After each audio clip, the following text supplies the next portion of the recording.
Hi everyone, it's Mrs. Fowler here. The task we're going to do today is all about symmetry.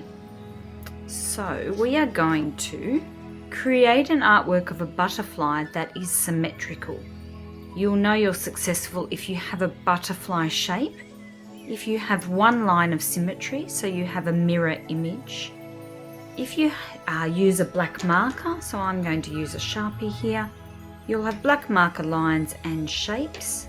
If you use a light source to trace your outline, like a window, that will really help you to make it symmetrical.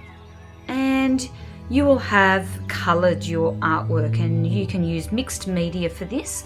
I'm using oil pastels and liquid watercolours. You can use coloured pencils, markers, anything you would like. So just having a look at these butterflies, I noticed that they have one line of symmetry down the middle, and that each side mirrors the other one. So we're going to have that as a goal today. I have found this activity on Art for Kids Hub. You can print that out if you want one, use a copy of that, or you can draw your own. To draw my own, I might look at a picture of a butterfly for ideas, or even have a little look at this sheet from Art for Kids Hub. The first thing I'm going to do is fold my page in half, and I'm going to make sure my corners are touching. So when I've got those corners touching, I'm just going to come down and press along the middle, creating a crease. I'll go along it with my finger to make sure it's nice and flat. And then I'm going to open that back up. Now if you don't want to lose that crease, you could get a pencil and just put some light marks there so that you know and can see clearly where your crease line is. I can always erase those later. I'm actually only going to draw on one side. I'm right-handed, for me it's easier to draw on the right-hand side first. But I know I need a body, and I'm only drawing half of the body. So I'm looking at one half of the butterfly. You don't have to do yours identical to any picture. You can use your imagination as well. And there I have it. I've done my own design.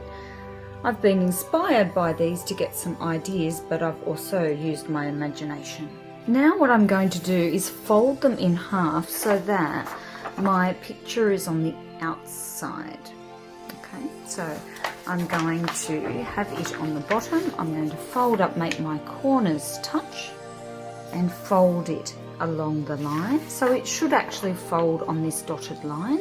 And I'm going to do the same with mine. I'm going to turn it upside down and fold it back, make the corners touch, and I've already got that line there, that fold line that I made before.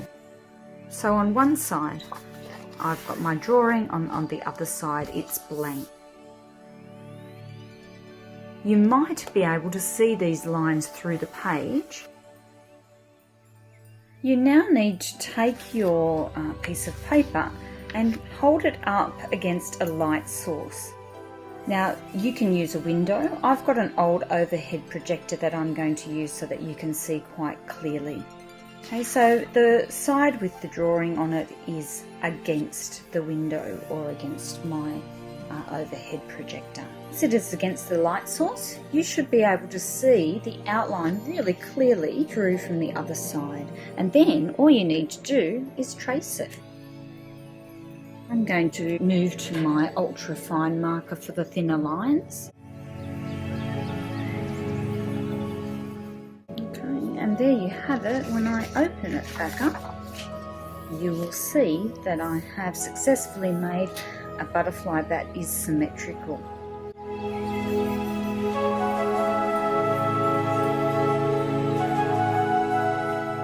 I did a beautiful oops here. That's okay. I'm not going to get too worried, but it means next time I need to go a bit slower and take care. And there you have it, the butterfly that is my own design, and it is symmetrical. Now it's time for me to colour my butterfly. While I do this, I'm going to be thinking about the colour wheel. So I might want to use complementary colours that are opposite each other on the colour wheel.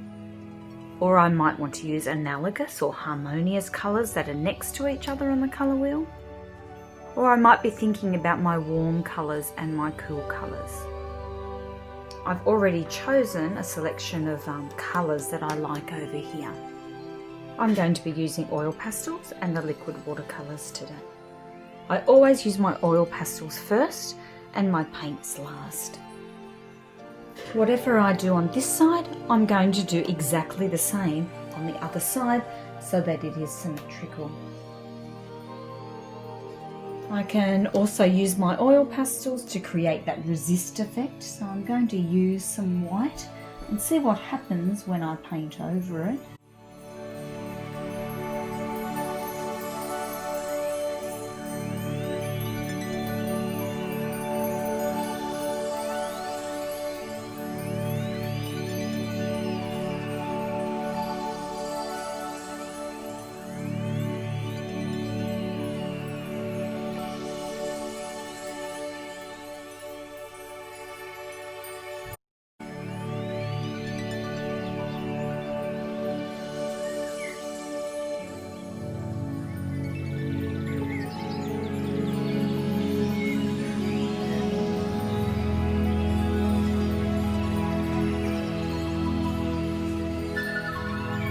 This is a good point for me to reflect on my work.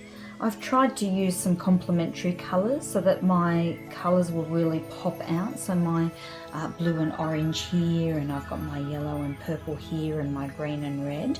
So I really just wanted to provide contrast so those colours would really just stand out. I'm now going to think about my background colour. And looking at this, I think I'm going to use purple because I don't have a lot of it in here and I want to pick up that purple somewhere else in my artwork. So when I look at this, I think, well, I've actually balanced my colours out. So if I've put some yellow up here, I've also put it somewhere else in the artwork to create balance. I've done the same thing with my blue. I've got some down the bottom and some up the top. So I'm picking up the colours elsewhere in my artwork. I have gone out of the lines in a couple of places and the colours have kind of blended or smooshed together. Next time I think I need to just be a little bit neater around the edges and on the lines. The other thing I can do is make sure I wipe my paintbrush so it's not too drippy, and that will help me to stay in my lines. So now I'm going to do my background. I'm going to create a resist effect and put some little swirly lines, some fancy free lines, because we all know that they are my favourite type of line.